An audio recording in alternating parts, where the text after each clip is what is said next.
Okay, so we were just talking a little bit about the debate and school, that some of the program that available for foreigner, for English speaking people.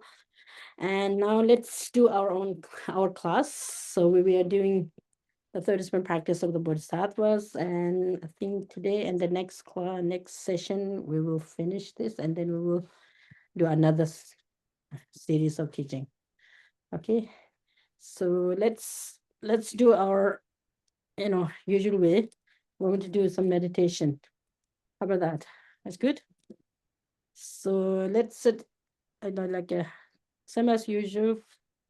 Setting our motivation is very important, and so there's nothing wrong to visualize the fish field, and then the Bodhisattva feels, and the fish field meaning any enlightened being, any teacher or practitioner that you use them as a role model for you. You could just think or visualize them in front of you in person. Could be His Holiness the Dalai Lama or the Buddha Shakyamuni or any other, like a religious figure that you inspire with their teaching and their life and their legacy and their contribution that offered to the world, to the to sentient being, to find like a peace of mind, or you know the happiness that everyone is seeking, and then shine the suffering that nobody want. Okay, so visualize all them in front of you in person. Is it possible? Try to think about as clear and close as much as possible in front of you. And then it called the bodhicitta field, meaning I also want to become good human being, good mentor, good, maybe possible good teacher for others, who can show right path to achieve happiness and peace. So for that, I'm not really just only one person, just only one person seeking that happiness is not enough. So I want to include all other beings. That's include your, immediate parents, your family members, your friends, and then expand that like your community, or then your state and the country, and then just expand that, like a close feeling to all living beings, not leaving aside any beings, which include human, animals, insect, all of them. Just bring them all. They are all surrounded. Just imagine that they are surrounded with you. I mean, they are all sitting around you.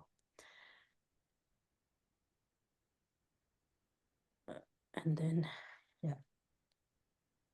So sometimes usually we have the, you know, uh, physical posture is, on the right way. And then now we are, creating the refuge field and then the bodhicitta fields. And then now what we want to do, we want to do 3 minutes on meditation, on single point meditation. It's known as shamatha meditation, but it's not necessarily called it shamatha meditation. It's like more single point meditation, meaning we want to, our mind, just try to make the mind more focused, single pointly in one object. So why we are doing that? We want to free from mind wandering or distraction, and then the mental laxity when the mind goes kind of dullness. We don't want that either. So the mind more like alert, clarity, and then not distracted. So that's the main, kind of reason why we are doing this single point meditation.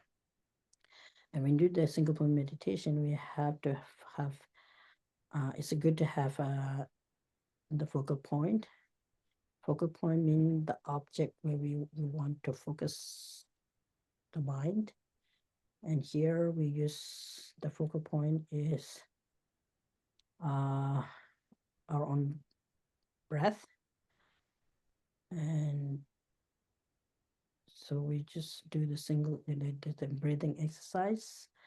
It's not while we are doing the breathing exercise, just try as much as possible. The mind is just think the breathing, exhaling, inhaling, exhaling, inhaling. And when you hear something, when you see something, maybe just aware, and then let it go. Not really go, not really chase what you hear, what you see. Instead, just try to focus on the breath. Okay, let's do 5 minutes meditation on the breathing. And when you breathe, it's breathe really naturally and very deeply.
Sorry.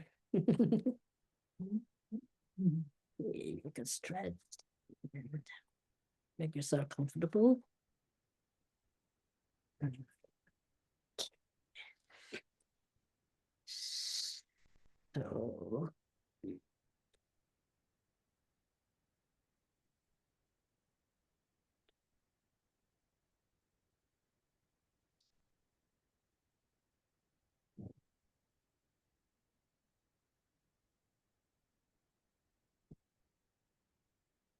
So I think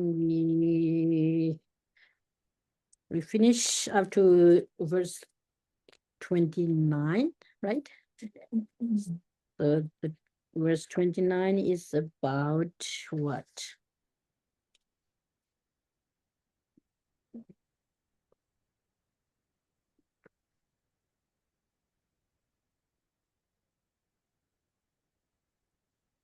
Yeah, the verse 29 is about, the perfection of concentration. It's called the perfection of concentration. So what we are doing, the 5 minutes meditation, is a part of it. In the text, it says perfection, but we have to just start our own level, and then by repeatedly doing again and again and again, and one day, our the stability of our mind, the concentration would be really good. You can focus very well, like no shaky, and the concentration become not like a stable, very much stable. And then Lama Tsongkhapa in the short Lamrim version, it mentioned if you know master, I mean you have become really perfect under the meditative concentration, and your mind will be like a giant mountain. Nobody can shake you unless there's earthquake. I'm just joking. Earthquake can earthquake. I'm just joking. No, when you once your meditative, in a meditative concentration, the stability of the mind, it's completely kind of perfect, and you know whatever task or whatever practice you do, it becomes really really effective, and nobody can shake you. And then like stability, which complemented with analytical meditation, based on the reason and logic, the meditative concentration, but the clarity should be there, and the stability both should be there. Just the stability meaning just stay doing nothing. The mind, if the mind become really inactive, sometimes if it's just inactive, but its stability is probably there, but the clarity is not there. If the clarity is not there, the stability, only stability doesn't make much help. It doesn't help much. Because of that, to practice without analyzing, without sharpening the wisdom, and to build up this meditative stability, we're only kind of focusing on the single pointed mind without checking too much about analyzing. You could yeah, our mind could become kind of inactive, meaning it's more like a mental sort of lethargy could occur, and then you're kind of fuzzy mind, not you're not able to think much about. And some practitioner think, if too many thought come into our mind, sometimes you feel like kind of disturbances. That's what they are required, identify as a disturbance.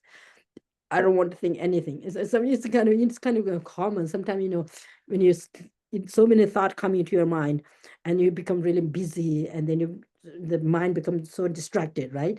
And then we often say that I don't want to think about that at all, meaning you're kind of agitated, like agitated, or like frustrated with this, thought. But there are thought that you need to, like remove, meaning not shouldn't have it. I mean, there are some thought you should have it, you should use it for the path. For example, thought thinking about, analyzing about what is right and what is wrong. For example, life is in the third summer practice of the Bodhisattva, the way he taught about the precious human life, the impermanence of the life is impermanent, you know, all composite things that produced by all composite things are impermanent, meaning anything that come to being with the causes and condition, it's change. It's momentary, change. It's not really absolutely kind of there. It's not really permanent. And we hold it because of the misperception, hold it that something is really up there, it's permanent. If you lose it, you have so much pain coming into your mind. This kind of thought, you should not really have it, but thinking about the impermanence. And if you are thinking about the nature of the life, and whatever birth, die. Whoever birth, die. Whatever arises, fall. Whatever arises, whatever, what was the other one? Whatever stand, fall. I think this is what the way that. And some teacher explain like this: whoever you meet in this cycle existent, whoever you meet, it's creates some suffering. Wherever you go is a place that is, like a place of suffering. And whatever you eat is also cause of suffering, meaning it's not really, it doesn't give you like the ultimate, that doesn't give you the exact long lasting sort of satisfaction or long lasting happiness. So this thought about, checking about the impermanent, the life is not really absolutely perfect, but then is there a way that I can make, my mind more clean, more pure? And if you use this mind, probably there is. And then you find some reason how and why and how possible. This thought, you should have it. But the thought that we when they were, they like stopping to having this thought is a discursive thought. Have you heard that? So that disturb your mind. Instead of helping, it hurt a little bit. So repetition, we next teaching we were going to study the psychology. I think that would be good because we were talking about which text will be good, and I was thinking about a few other things, but and then give some I give some thought and check with a few of the books that I have, and I thought maybe psychology would be good because the psychology where it teaches about the nature of the primary mind, and then the nature of the mental factors, and then the six, primary mind, their definition, their function, and then the secondary mind or the mental factor. We call this the mental factors. There are like 51 different types that identify. There are many, many, but out of many, there are 51 or 52 very important, and then you need to meditate on them. Like what kind of mental factor is a virtuous mental factor, and what kind of mental factor that arises in your mind, within your mind, is disturbing mind or affliction, and what kind of mental factor that is it keep you like more neutral your mind, what kind of mental factor that make you like in dullness or in like not knowing things, and what kind of mental factor that help you to stay your mind, you know make your mind more clear and assertive, more agile, more decisive, really good decision. What kind of mental factor that help you to make good decision, and what kind of mental factor that not help you to make good decision and good plan. These are really important thing. Each it nothing to do with the faith. You don't have to stick with any religious kind of belief. It's just in general, which we have it, and then all what you need to do is we need to just identify each one of them. It's not easy, but it's really, really meaningful. So we will do that. So I don't know how long it will take. Probably we're planning to do like the second week of October to the first week of December. 2 months, and we'll see how it goes. I think it'll be really good, and we can do some debate for that. We have like 1.5 hour, maybe 1 hour or 40-minute study, and then about a half hour do this. I'll teach you. I'll teach you how to do the debate, what the challenger in job, and then what the defender job, and that way you can memorize some of the definition of them, and then division, and that way you can learn a lot. That would be the thing. Okay. All right. So where we are doing now is the 29, which is perfection of concentration, or the single point meditation. You could call it meditation, or you could just call it, okay, I want to just transform my mind from distraction to more assertive and more single pointed, more focus. That's the word that you could use. And if you are interested to follow this 9 stage, how to really build up the meditation, they are available. But I don't think we have time to go more in details right now. Let's finish the few verses today, and then the next class will finish the 37 practice of the Bodhisattva. And then, yeah. Okay, now, the verse number 30. Verse number 30 is about the perfection of wisdom. So out of the 6 perfection wisdom is used as a metaphor of the eye. Have you got that?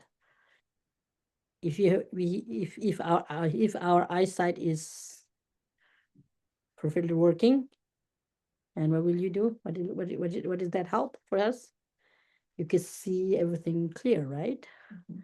So if you don't have that, if you are blind, for suppose, imagine if I am blind.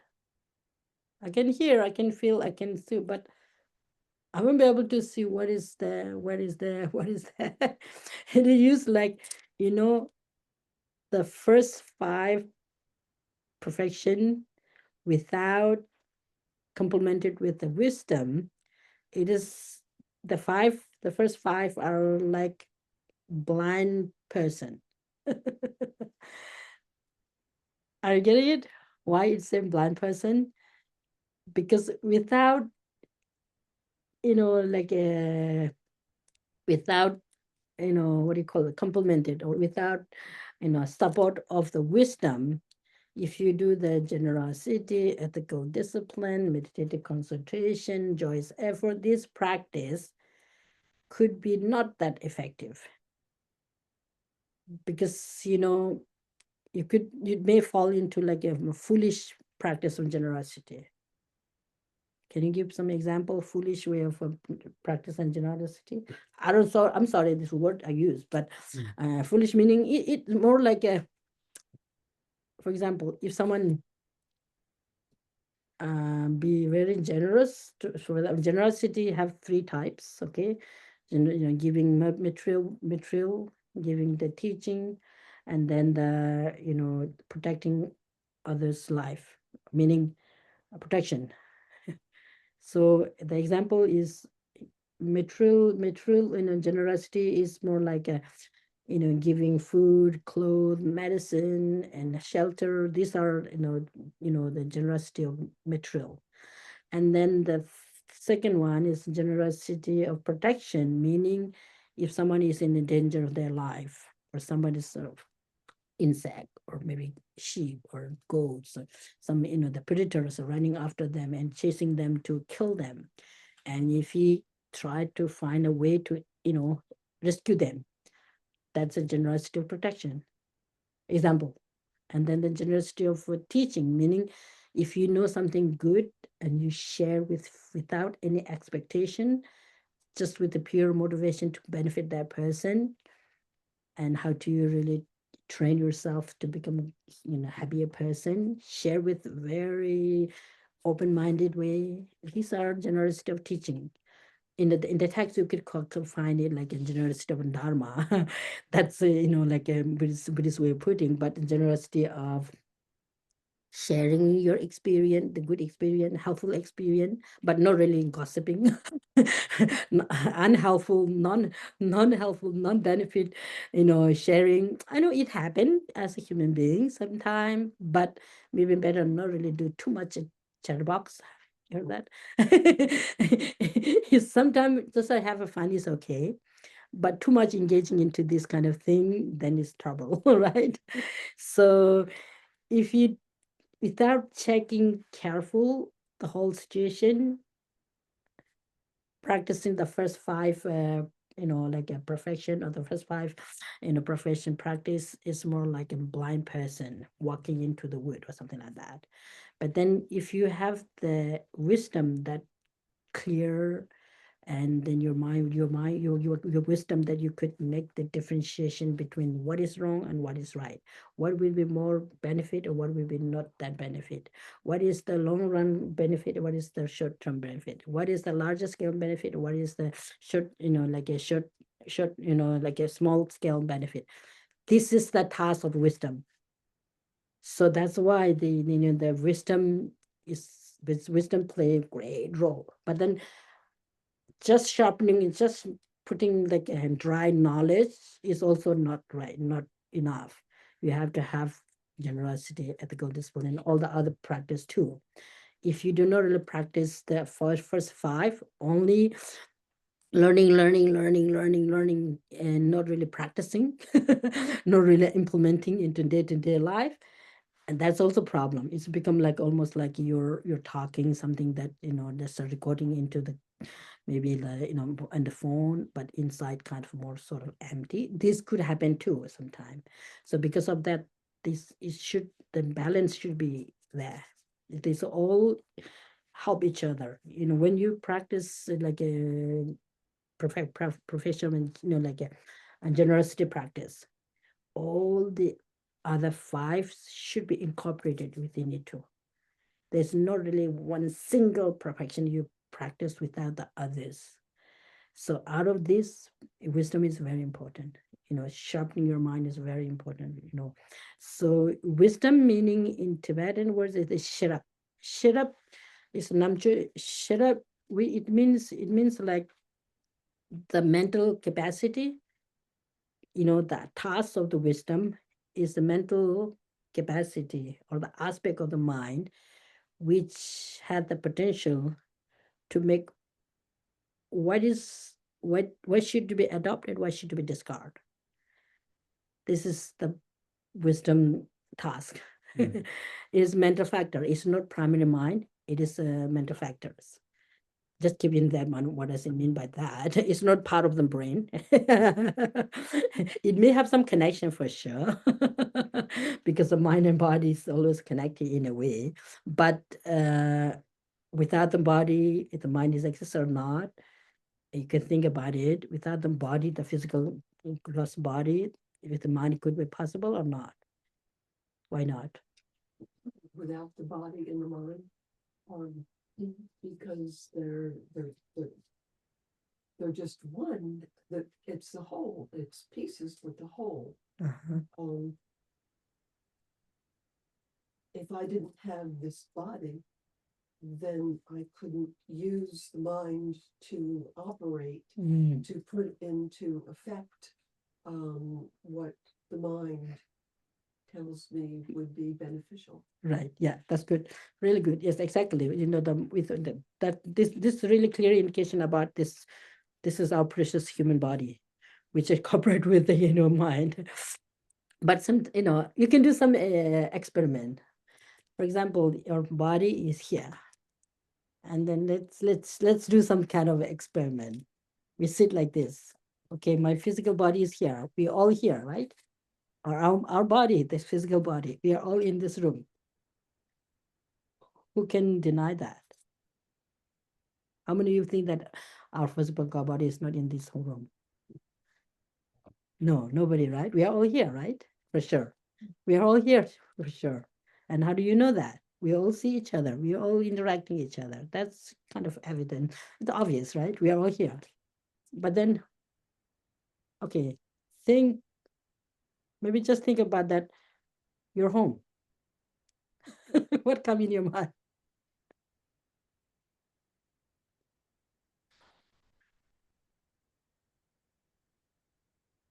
Your mind is in your home, or your mind is at on the cushion? I'm just joking. It's not joking. It's a good experiment. Did you say your mind is in your home or your mind is? Your mind, you know, when no, I'm telling you, this is we debate. I didn't catch this the last. Oh, I see. Oh, so our physical body is on the cushion, sitting, a cushion or the chair, right? And then we are thinking about our home. Our home meaning where we usually stay. Can you think of that? Does it come in your mind, or your mind really went there?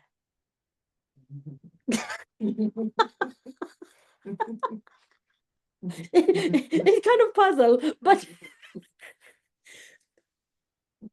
Yeah, the mind can take us different places. exactly. That was I was looking this answer. So, mind can reach where the physical body cannot reach. Got it? Mind can travel, within 1 second, the whole universe sometime, or the whole world sometime, wherever we have visited in the past, and whatever you're planning to go in the future, and whatever you're doing right now, the mind can think of everything anyway. But the physical body, wherever our mind go, the physical body go or not, no, not most of the case, right? And sometimes, even dream when you're sleeping, you dream something that you haven't heard at all in the past, you haven't been at all in the past, you haven't seen at all in the past. What are these? And you remember really clearly. You have this kind of dream, right? It's 11 hours. Okay, thank you. Robot. No, this is no robot. I'm sorry. Yeah. And this is the power of the mind, seems interestingly, right? So I think it's really, really important. It's really kind of fascinating to explore into this mind, the mental world, entering into the mental. We live with it, right? We are experiencing all the time. We have it all the time. Never ever separated ourselves and the mind. Of course, the body too, but you can debate. In the tennis system, in Buddhist tennis system, they explain many different layers of understanding about how this self exists and where it exists in the body or the mind. Some tennis systems, person, self exists or not. What do you think? Self exists or not? This is the debate way. You don't think it exists? No, not really. Not really. I mean, essentially, if the theory is we're all one, What do you mean by that? if we're all like basically one consciousness, we're all supposed to be one, correct? We're just a mouthpiece for, I don't know how we're filtering it, essentially. What do you mean by that when we are all one consciousness? I think we're all the same thing. We're all made of the same oh, stuff. yeah, It's okay. just, But our body, what you're saying about this, the what do you call it, the genetic, or the genes, our body share same and such. I mean, when you go to the evolution theory, are you talking I about think that? the sense of self is kind of like in a way. I didn't say self, whether we self exist or not. Physically, yeah. Physically. Oh, now we can debate now. Physical is self-existent. Basically, I'm a different body. than Good, good, good. someone else. So when you debate, you have to keep really open, no offending, nothing. We're just exploring, okay? No one is right as no one is wrong. Everybody's thinking, try to find what is good and what is not good. I mean, everybody's trying to find and try to explore, try to learn. When you say we are one, but one and differences exist or not? This is the way we have to debate. One and difference. One and different. Different. Okay. What's the question? So one and different, take two of them. One and different. Okay. Does this exist? Are they exist or not? I don't know. This is really good. Okay, don't worry. This is I'm saying basically, uh-huh. I think our sense of self is really just our brains trying to interpret Our brain. one thing that we all are, So That's it's really kind of like think if you took a bucket of water uh-huh. and had another bucket here, but then you had like a colander with the little holes in it, and you dump the water through. Each stream is a different person, but when it hits the bottom bucket on the bottom, it's all the same water again. And it all comes from the same source. Yeah. All consciousness same? Okay. I think it's both. I think it's separate and one. Separate and one. If we think of ourselves, the self as separate, we think of the body, right? But even the body is made up of all the elements, even the stars, Right. We're part of everything, but yet we are separate. And I think it's both. Yeah. And then the mind is, I mean, yeah. That's wonderful. That's good. It's really good way to looking and when you say we are one. Okay, now when I you have say, question. I have question for both of them. okay, what is your For question? the gentleman, my question for the gentleman is, if we're same, let's say, how come person A like to eat apple and the person B like to eat something else? If we same, how come we have different interests like that? So that's the question for him. My question for the lady, if we are both, meaning that we are many. So if that is the case, then how many how many self do we have? How many self? Okay, now the question for you, if you are one, suppose one person is like apple, another person don't like apple. How come these two are different? If you're one, both should like apple. If you're one, both should like apple. Not really one like apple and one dislike apple. So can you explain that for her? And then the question for you, listen, good. The question for you is, if you are many, how many self? When you say how many self, like Monica and your name, Sandhya, Megan, Jason, it doesn't mean that. One person like me or you, Janian, how do you say, Joanne, I'm sorry. Joanne, is there multiple Joanne or only one Joanne? You want me to go first? Yeah. So I don't know who want to go first. Yeah. Okay, you go first. So the money one. I think her question, how many selves do we have, is too dualistic. Dualistic, it's like this, Dualistic. that, it's countable. Dualistic. See the separateness in that way. Yeah, we have a separate body which is made up of everything. So I mean you. Now, right now, here is only, we have to explain only you, not everyone else. right, so the body You and your body. is separate. Oh, you and your body is separate. Yeah, but at the same time that this body is separate, it's also made up of everything. Like you all are exhaling and I'm inhaling and, cells are flaking off. We are part of the universe. So even the question, how many selves are there, I think is too, I don't know what the word is, too separate. It's like I feel it's both at the same time. That's the best I can. Okay, and both at the same time, and both at body and mind, and both exist at the same time. Okay, anyway, that's yeah, that was a good try, really, really good try for sure. Because there's nothing.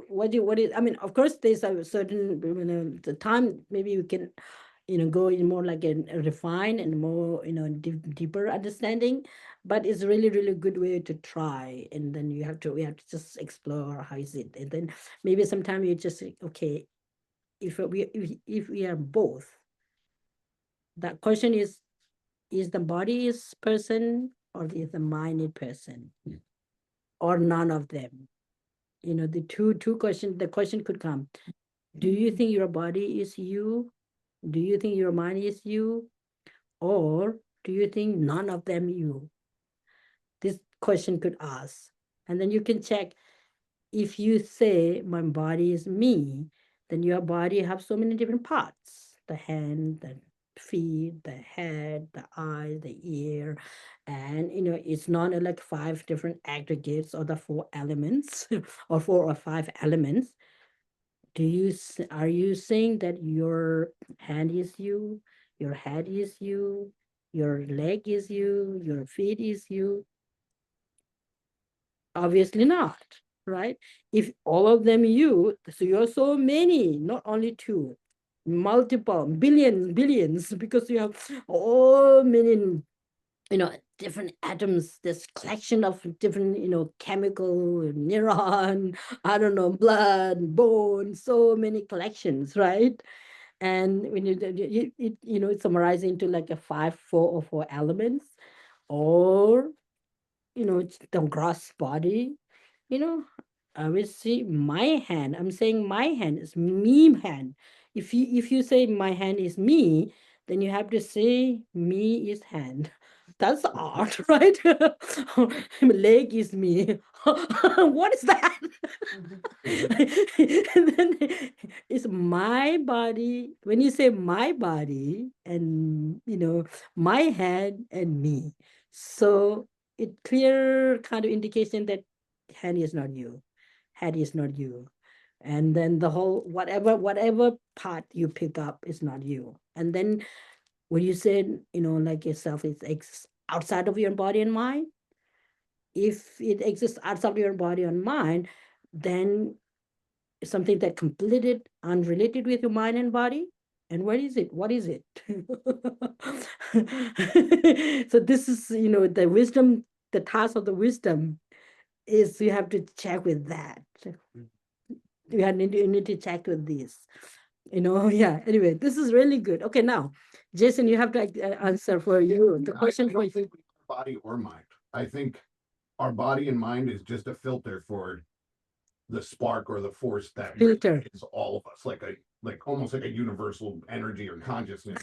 We're just filtered through this brain and this body at this time. I see. So that comes with having ego and free will, which will decide whether Free you like will. apples or Oh God. not. Free will. Hansla got some question, I guess. No. I think your first was, what was that? You said we are one. So Angela's question was, if we are one, suppose Megan like apple, and maybe you don't like apple. Right. If two of you are one, you should like apple too, because you two are one, not really separate. We're separate bodies, but like a universal consciousness. So Universal that's consciousness. being filtered through. It's like if you take, you know what Play-Doh is? So what? Play-Doh, it's like clay. Plato, I see. If you push it through a little star hole, it's going to come out as a star. If you push it through a heart, it's going to come out as a heart. But it's all still Play-Doh. It's all still clay. Okay, you're saying there's one kind of single sort of agent that could manifest in different. Yeah, I That's feel what you like said. we're all one force, or we're all made of the same stuff, but we're each filtered through a separate body and brain. You know what I mean? Angela, are you listening? Yes. Good. So I feel like Okay, that gives us our opinions and desires and our own special kind of suffering, I guess, baggage. Right, right. So good. So Hansla, so you're shaking your, I mean, do you have a further question to Jason and Joanne? Or maybe comment or suggestion about this two question? Two question came up and we are asking, like, when we're asking person exists or not, and Jason was saying like we are one, and but it's like what is that, They're all just like mouthpieces for the same voice, the for the same same energy. So it from the same filters through. energy, manifesting different, Right. right? Yes, exactly. Better way. So there was, okay, well, I don't know. It was just, I don't know whether you. And then Joanne, okay, Hans, can you say something? Oh, I certainly don't have the answer. Good. I think probably, I don't know. But in Christianity, we're going like the physical thing, like our DNA. It all DNA. goes back. If I go my DNA go back for generations, it will all Tracing go back, back right? to Adam and Eve, and Eve was made from, so there is this kind of like flow. So there Oh, is easy to see where the thought can come up that we're all one. yeah, I see. That is easy to see, isn't it? But the question whether I exist, okay, from what I heard from Geshe-la recently, he said, what exists? Yes, of course I exist. Do I exist the way the way it appears? No, it does not. So there is a different way of looking at it, and I think this is the most difficult thing that I have experienced when I did the debate course. I The see. debate course I did experience, the most difficult thing was the beginning. I see. To convert the idea of debating, like this is what we're doing right now. We're debating. Yeah. You're saying something, I'm saying something, he's saying something, she's saying something, Angela's saying something, and so on and so on. This is debating the way we Westerners understand debating, but it is not debate like in the debate course. Debate course Right. is a lot more structured. Okay, thank And you. I think one point you trace here about the explanation about Christianity, and it came to me, it's a pretty nice one. That we say we are one, meaning we are all one, we are all God children, right? What do you say? I need to learn a little bit about, and I know a little bit, but not that much. We are all the children of God or not? Yes. What does he say in Christianity? Yeah, Christianity, I think, says we're God's children, right? So we are God children. Metaphor, for sure. Don't worry.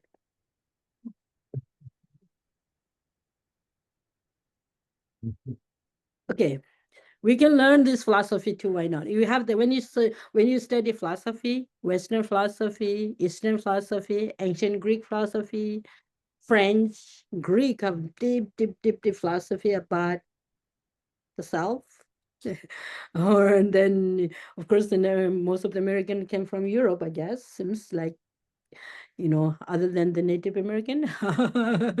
So all your old roots go somewhere in Europe, probably.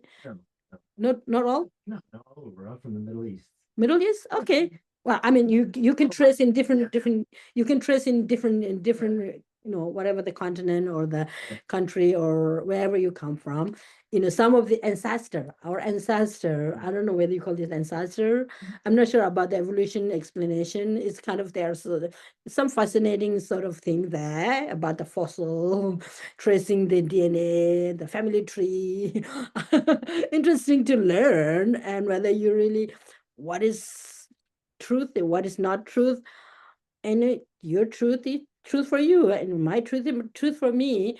It doesn't mean there's a contradiction between two of us, right? It's all have some extent of understanding what is truth, what is not truth, and what is that. Okay, trust. Earlier you said, well, there is no ultimate truth, but there is an ultimate truth. There is a way that the universe exists. We may not know what it is, but there is an ultimate truth. What is it? I said we may not know what it is, but there is a way that the universe exists. I didn't say. Standard. Did you hear? Okay, did you hear that I said the ultimate truth not exist? Yeah, at the very No. beginning you said something to that effect. Right at the beginning of class, you said, "Well, somebody," and I was like, almost stopped you there, like, "What do you?" No. I think maybe I said I didn't say that. Okay. I don't know whether I said or not, but ultimate truth exist. Yeah. And conventional truth exist. And then what is ultimate truth and what is conventional truth? And then different philosophy school, different tenet system have different explanation. And this is how our conversation came up. And then in the example or the metaphor, the example that I pick up, do you think self exists or not? And I was expecting the answer, maybe conventionally yes, but ultimately not. That was my kind of expectation, but it came to a really nice other kind of conversation, which is good, which I like. We really like it. So ultimate truth and conventional truth. This is some term or the label is there. If ultimate truth does not exist, then conventional truth could be exist either, and that make you are falling into nihilism. Nothing exists then. But how come things exist? Things function. Functionality is there. We walk, we eat, we go, we talk. These are all there. It's possible. It's all possible. Functionalities exist. If both nature, the ultimate nature as well as conventional nature, non-existent, then it's non-existent.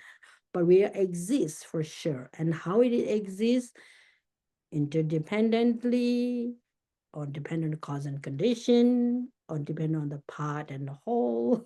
These are different explanations you can find, and which one is more suitable for your way of thinking. The way our way of thinking today may be not really true for tomorrow, because things change. The more you learn new, kind of a viewpoint or new approach to learn the ultimate truth. And that's how we say our mind can make some improvement. we can expand our knowledge. Yes, you have some question or you have some suggestion? Actually, Uh-huh. the same question. I wrote down something that you said about there's no absolute truth out there. Oh. It's how we perceive. Okay. I see. Absolutely. Oh, Yes. absolute out there. I see. I'm still a little confused. Okay. If I see. is there an well, you said there's no absolute truth out there. Oh yeah, out there. This is the key word that I put. There's no absolute out there.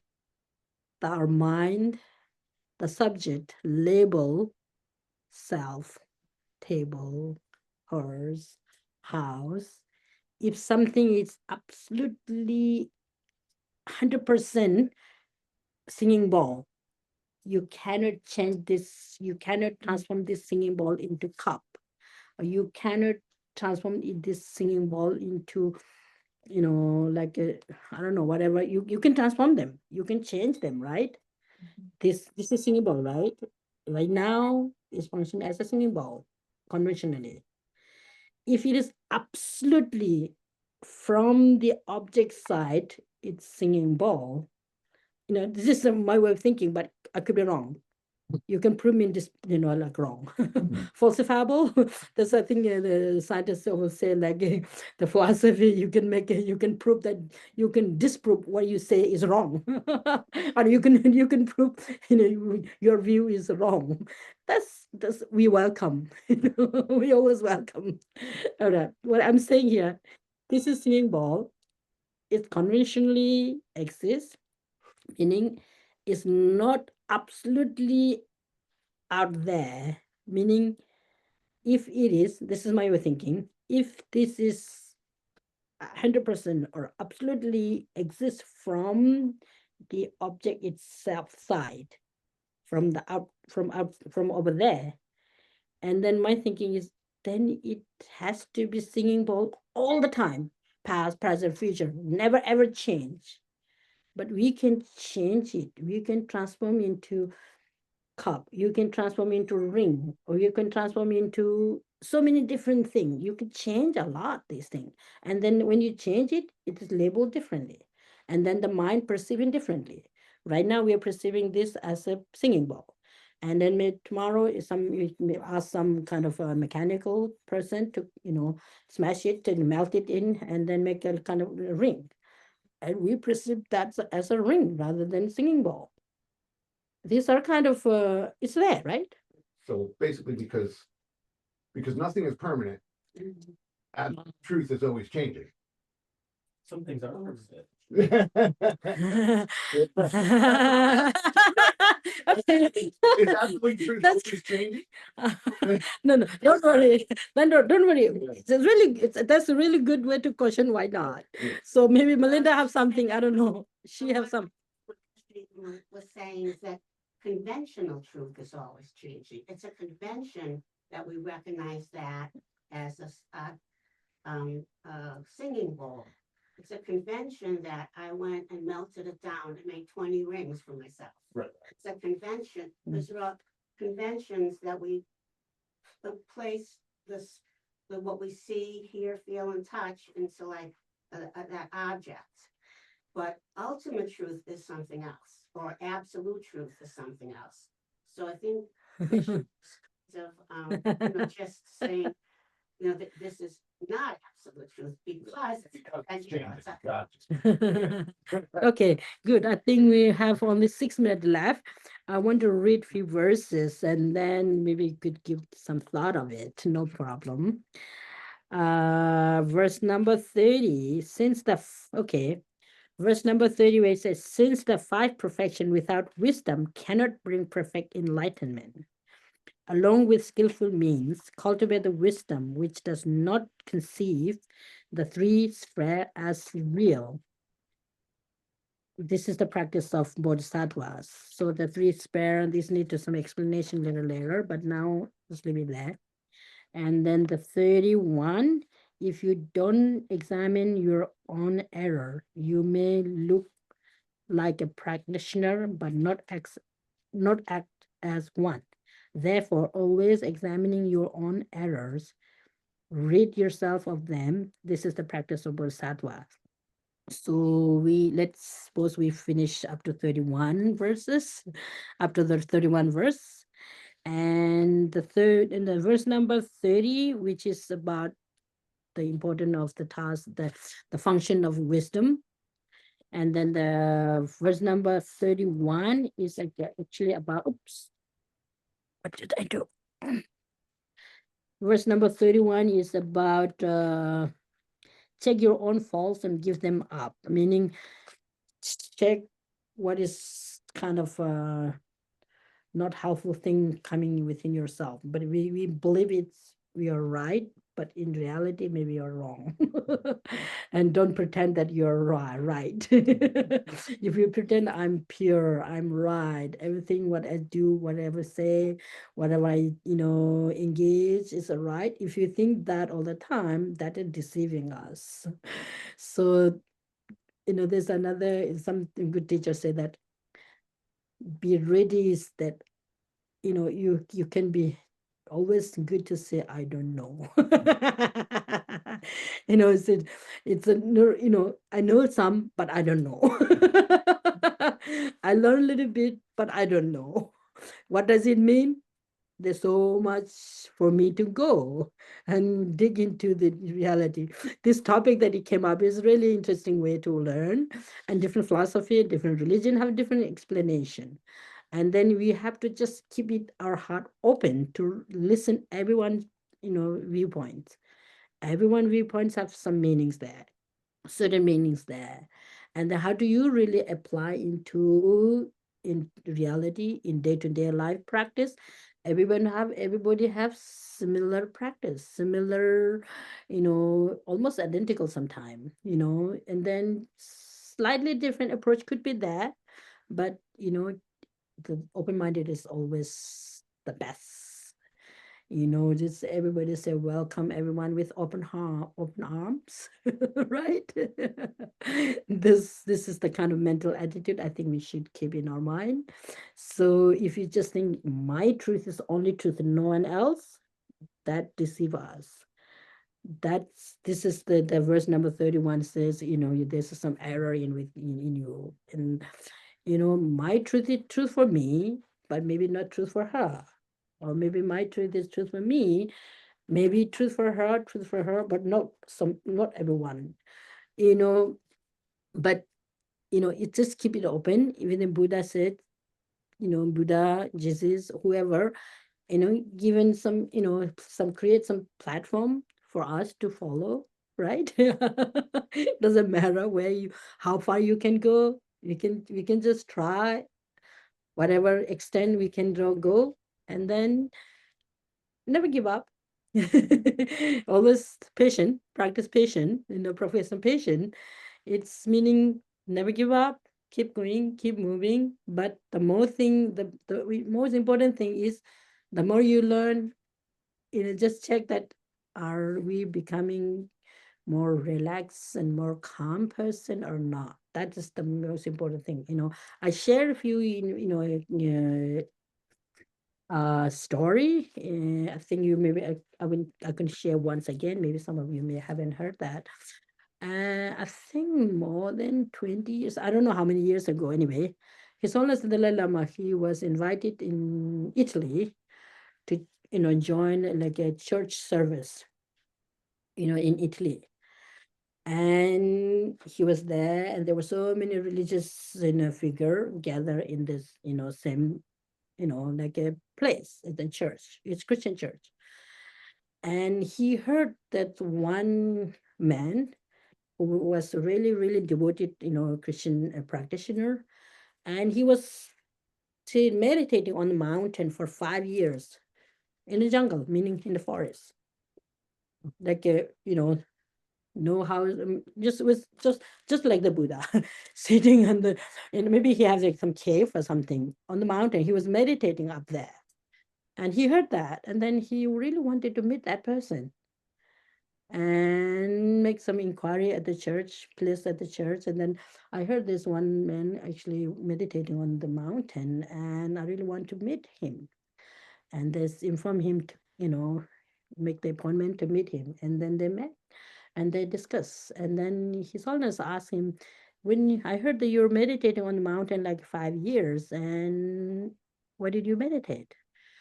And his answer is so beautiful. And when he was answering, his whole facial expression, the body, the emotion, everything was so beautiful. His Holiness except like a really, really beautiful, meaning he was just expressing that I was meditating loving kindness on the mountain for 5 years.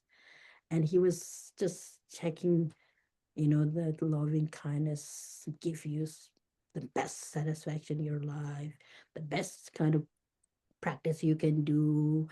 And when he was saying this word, loving kindness, he was almost like cry. This is something is going on inside, right? Very clear indication that really the transformation of the mind is taking place there. He was so inspired with the loving kindness, compassion, that message got from his own tradition. So that's why we have to just appreciate for each and every faith and tradition. So this is a thing I thought I'm going to share. Why not? All right, I think we are already 11:30, and thank you so much. It was nice, very nice. Okay, so let's do on dedication. Spirituality, the path of spirituality is always comfort for our mind. That's really good. Thank you. Okay, let's dedicate the merit that we have gathered together, online, offline.